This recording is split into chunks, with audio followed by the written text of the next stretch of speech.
Sejam bem-vindos ao canal Falando Sério, eu superior. Olá, amigos do canal Falando Sério. Assunto de hoje: astutos como as serpentes. Neville Goddard.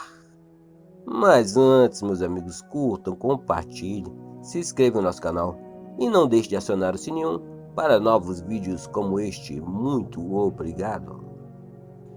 Sede, portanto, astuto como as serpentes e inofensivos como as pombas. Mateus 10, versículo 16.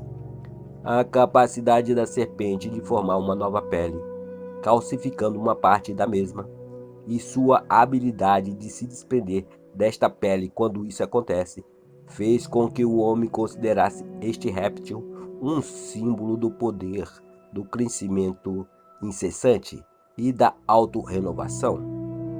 O homem é aconselhado a ser astuto como a serpente e aprender a se desprender de sua pele, de seu ambiente, que calcificou a sua essência. O homem deve aprender a desprender-se e seguir em frente, a aprender como se livrar do velho, a aprender a morrer para o velho e ainda saber, assim como a serpente, que certamente esse não será o seu fim. O homem ainda não aprendeu que tudo que está fora do seu corpo físico também é uma parte de si mesmo, que todas as condições de sua vida e de seu mundo são apenas uma transcrição do seu estado de consciência. Quando ele reconhecer esta verdade, ele cessará a inútil luta da autocontentação e, como a serpente, deixará o velho e irá crescer em um novo ambiente. O homem é imortal, portanto ele deve morrer eternamente. A vida é uma ideia criativa, ela só pode ser encontrada na mudança das formas.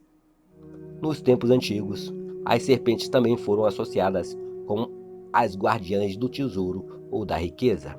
A injunção para sermos astutos como as serpentes é o conselho para o homem para despertar o poder subutilizado do seu corpo, sua imaginação, que ele, assim como a serpente, pode crescer e se renovar, morrer sem falecer, pois somente através de tais mortes e ressurreições, descartando o antigo e colocando o novo, é que se dará a realização dos seus sonhos e se acharão os seus tesouros.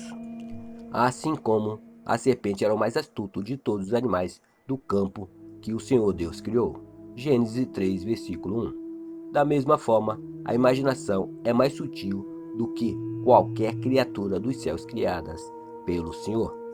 A imaginação é a criatura que foi sujeita à vaidade, não por vontade própria, mas por causa daquele que a sujeitou. Nós somos salvos pela esperança, mas a esperança que se vê não é esperança, pois se o homem vê algo, por que ele espera? Mas se esperamos por algo que não se vê, com paciência o aguardaremos. Romanos 20, versículo 24 e 25. Embora o homem exterior ou natural dos sentidos esteja interligado com o seu ambiente, o homem interior da imaginação ou espiritual, portanto, não está atrelado. Se essa entregação fosse completa, o aviso para ser sábio como as serpentes seria em vão. Se nós fôssemos completamente interligados ao nosso ambiente, não poderíamos retirar a nossa atenção das evidências dos sentidos, e nem nós sentiríamos na sensação do desejo realizado, com a esperança de que esse estado invisível possa se solidificar em nosso novo ambiente. Porém, existe um corpo natural e um corpo espiritual. 1 Coríntios 15, versículo 44. O corpo espiritual da imaginação não é interligado com o ambiente do homem. O corpo espiritual pode se separar o homem dos sentidos externos e colocá-lo a imaginar-se a ser o que quiser ser. E se ele permanecer e for fiel à sua visão, a sua imaginação vai construir um novo ambiente para que esse homem possa viver. Isto é o que se entende na instrução. Eu vou preparar-vos um lugar, e se eu for e vos preparar um lugar, eu voltarei e vos tomarei para mim, para que onde eu estiver, estejais vós também. João 14, versículo 2 e 3. O lugar que está preparado para você não precisa ser um lugar no espaço. Pode ser saúde, riqueza, companheirismo, tudo o que você deseja neste mundo. Agora, como esse lugar é preparado? Você deve primeiro construir, assim como na vida real, uma representação mais próxima possível daquilo que você deseja ver, ouvir e fazer caso você estivesse fisicamente presente e fisicamente em movimento neste lugar. Então, com o seu corpo físico imobilizado, você deve imaginar-se que você está, na verdade, neste lugar. O que está vendo e ouvindo e fazendo, tudo que você pode ver, ouvir e fazer, como se você estivesse realmente lá, fisicamente. Isto tem que ser feito repetidamente até que isso alcance os tons da realidade. Quando for natural, o lugar estará preparado com um novo ambiente para o seu físico exterior. Agora você pode abrir seus olhos físicos e retornar ao seu estado anterior. O lugar agora está preparado, e onde você esteve na imaginação, lá você haverá de estar em corpo também. Como este estado imaginado se realizará fisicamente, não cabe ao homem natural ou exterior saber. O corpo espiritual, no seu retorno do estado imaginado para o seu antigo estado físico, cria uma ponte invisível de eventos que ligarão os dois estados. Embora o curioso sentimento de que o estado era real e que estava realmente lá, se vai assim que você abre os olhos no velho ambiente habitual. Entretanto, você estará assombrado com a sensação de uma nova identidade dupla, com o conhecimento que há um corpo natural e que há um corpo espiritual. Quando você, o homem natural, tiver tido esta experiência, você vai automaticamente cruzar a ponte de eventos que o levará à realização física do seu estado invisível, que foi previamente preparado. Este conceito, que o homem é dual e que o homem interior da imaginação pode habitar em estados futuros e retornar para o momento presente, criando uma ponte de eventos vinculados, os dois estados, bate violentamente de frente com a visão amplamente aceita sobre a personalidade humana e a natureza e a causa dos fenômenos naturais. Tal conceito exige uma revolução nos seus atuais conceitos sobre a personalidade humana, sobre o espaço, o tempo e a matéria. O conceito de que o homem, consciente ou inconscientemente, determina as condições de sua vida, imaginando-se nestes estados mentais, o leva à conclusão de que este mundo, supostamente sólido, é uma construção da mente, um conceito que o princípio, o senso comum, rejeita. No entanto, devemos lembrar que a maioria dos conceitos que inicialmente eram rejeitados pelo senso comum, posteriormente foram inquestionavelmente aceitos pelo homem. Estas intermináveis reviravoltas de julgamento que a experiência obriga o homem a aceitar levou o professor Whitehead a escrever: os céus sabem que um aparente absurdo amanhã pode não ser embasado pela verdade. O poder criativo está adormecido no homem e precisa ser despertado. Desperta tu que dormes e levanta-te dentre os mortos. Efésios 5, versículo 14. Acorde do sono que te diz que o mundo exterior é a causa das condições da sua vida. Ressuscite do passado morto e crie um novo ambiente. Não sabeis vós que sois o templo de Deus e que o Espírito de Deus habita em vós? 1 Coríntios 3, versículo 16. O Espírito de Deus em você é sua imaginação, mas esta dorme e precisa ser despertada para que você se eleve sobre os limites dos sentidos, onde você tanto tempo permanece ocioso.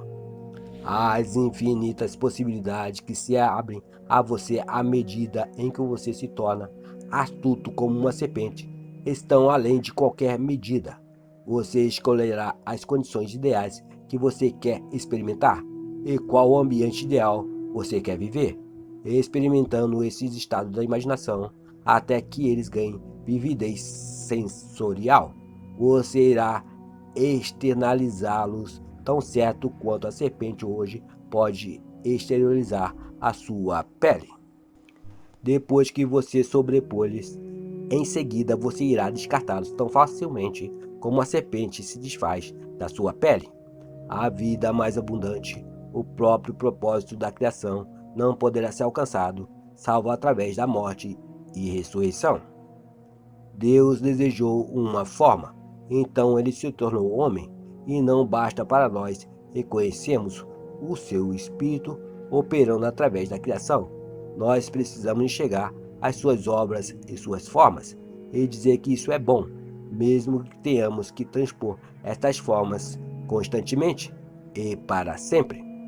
Ele se eleva através das vastas nuances do prazer, aonde se arrebatam as batidas do peito, perto de um fim, que sim regressa, porque o seu toque é infinito e presta uma direção para todos os fins. E eu, se me erguer sobre a terra, atrairei todos os homens até mim. João 12, versículo 32. Se eu me erguer sobre as evidências dos sentidos e me elevar ao estado de consciência que eu desejo realizar, e permanecer neste estado até que ele pareça natural, eu formarei este estado à minha volta, e todos os homens irão vê-lo. Mas como persuadir o homem que isto é verdade, que a imaginação imaginativa é a única vivência, que assumir o sentimento do desejo realizado é o caminho para uma vida mais abundante, e não uma compensação ou escape? Esse é o problema, é enxergar através das vastas nuances do prazer que habitam nos reinos da imaginação. Significa que para apreciar e desfrutar do mundo é preciso viver de forma imaginativa. Você deve sonhar e habitar os seus sonhos, e então crescer para transpô-los continuamente e para sempre. O homem sem imaginação que não vive a sua vida em um nível que ele possa enxergá-la de uma forma mais elevada é semelhante à mulher de Ló, uma pilha de sal de autocontentamento. Por outro lado, aquele que não aceita a forma como algo não espiritual e que não aceita a encarnação como uma experiência não separada de Deus são pessoas ignorantes do grande mistério. Deus foi manifestado em carne. 1 Timóteo 3, versículo 16. A sua vida expressa apenas uma única coisa. Uma única coisa apenas: o seu estado de consciência. Tudo depende dele. À medida em que você, através do intermédio da imaginação, assume um estado de consciência, este estado começa a ganhar forma. Ela se solidifica ao seu redor e, como a pele da serpente, calcifica à sua volta. Mas você precisa se manter fiel a este estado. Você não deve mudar de estado para estado, mas sim o contrário. Você deve esperar pacientemente pelo estado invisível até que ele ganhe forma e se torne um fato concreto. Paciência é necessária, mas a paciência se torna algo fácil depois que você tem o seu primeiro sucesso e se desfazer-se do velho e crescer para o novo, pois adquirimos a capacidade de esperar conforme nós somos recompensados pela compreensão adquirida. A compreensão é o segredo da paciência. Perceba a alegria natural e espontânea e o júbilo que se encontra ao enxergar o mundo. Como o Blake disse, não pelo olhar, mas através dele. Imagine que você está vendo o que você quer ver e permaneça fiel à sua visão. Sua imaginação moldará para si uma forma correspondente para que ela possa viver. Todas as coisas são feitas pelo poder da imaginação. Nada se inicia senão pela imaginação do homem, de dentro para fora. Esta é a lei do universo. Como dentro, assim é fora. O homem se volta para fora em sua busca pela verdade, mas o essencial é olhar para dentro. A verdade está dentro de nós mesmos.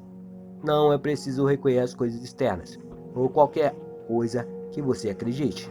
Há um centro mais íntimo em todos nós, onde a verdade habita em plenitude, e para reconhecê-la, prefira encontrar uma saída para onde esse esplendor aprisionado possa escapar, do que abrir uma entrada para uma luz que supostamente está ausente.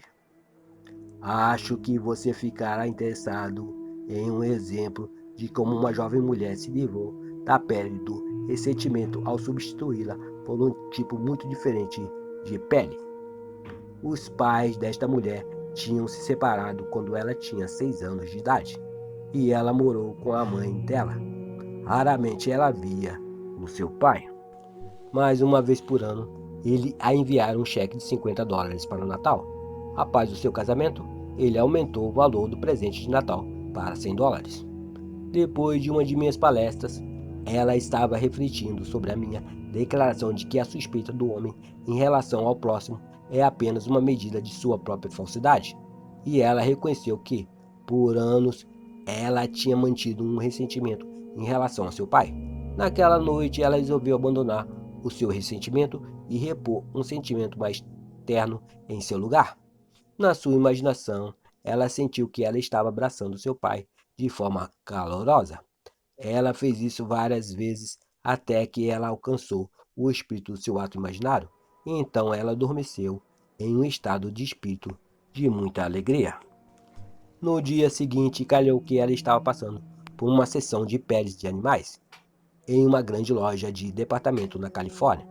Já havia algum tempo que ela estava considerando a ideia de ter um novo cachecol de pele, mas sentia que ela não tinha condições de pagar por um. Desta vez, seus olhos vidraram em um cachecol de Doninha Martês, e ela o pegou e experimentou. Depois de se sentir e se ver nele, relutante, ela tirou o cachecol e devolveu ao vendedor, dizendo que ela realmente não podia se dar a esse luxo. Quando ela estava saindo da loja, ela parou e pensou: Never diz que podemos ter tudo o que desejamos se conseguirmos sentir a sensação de já ter o que queremos. Na sua imaginação, ela colocou o cachecol, sentiu a realidade e imaginou-se finalizando a sua compra, enquanto ela ainda o vestia e desfrutava dele. Esta jovem mulher nunca chegou a associar estas duas ações imaginárias. Na verdade, ela quase tinha esquecido que as tinha feito, até que algumas semanas depois, no Dia das Mães, a sua campainha tocou inesperadamente. Lá estava o seu pai. Quando ela o abraçou, lembrou-se da sua primeira ação imaginária. Quando ela abriu o pacote que ele tinha lhe trazido, o primeiro presente dado nestes muitos anos, ela se lembrou da sua segunda ação imaginária, porque na caixa havia um lindo cachecol de Doninha Martês. Vós sois deuses e filhos do Altíssimo, todos vós. Salmos 82, versículo 6. Sede, portanto, astutos como as serpentes e inofensivos como as pombas. Mateus 10, versículo 16. Narração Cidinho de Assis. Muito obrigado, meus amigos. Fiquem com Deus.